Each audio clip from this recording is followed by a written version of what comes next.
I'm Bill Elsie with Showplace Lawns. How to mow, edge, and trim a yard. Well, at Showplace Lawns, we don't call it that. We call it edge, mow, trim, and blow. A little rhyme so we know what we're doing. First thing you want to do is safety. Safety is very important. Protect your ears. A pair of earplugs like these will work wonders for you. A better thing yet are these ear muffs. Definitely need to take care of your ears. Not so much your ears, but your hearing. Your hearing is important. Second of all, a good pair of safety glasses. Protect your eyes. In both cases, you've got one set of ears to hear, you've got one set of eyes to see.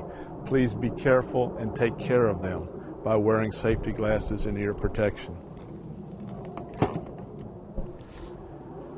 When doing the lawn, the best way to do it, to approach it, is to edge it first with an edger that has a blade. Do not use the weed eater as a trimmer. You won't get a very good edge.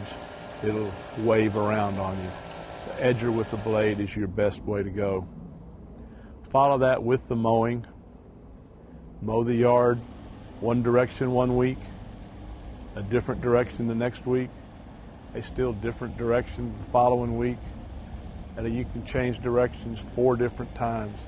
That will allow the grass to stand straight all the time instead of sort of leaning. After mowing, then you do your trimming.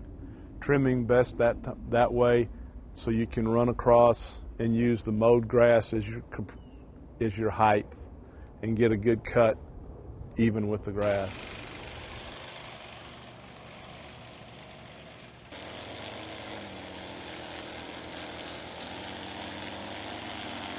And then the blowing part, which is the cleanup, to incorporate stuff back into the yard, using it as a mulch and cleaning up the property. So, as I said in the beginning, edge, mow, trim, and blow.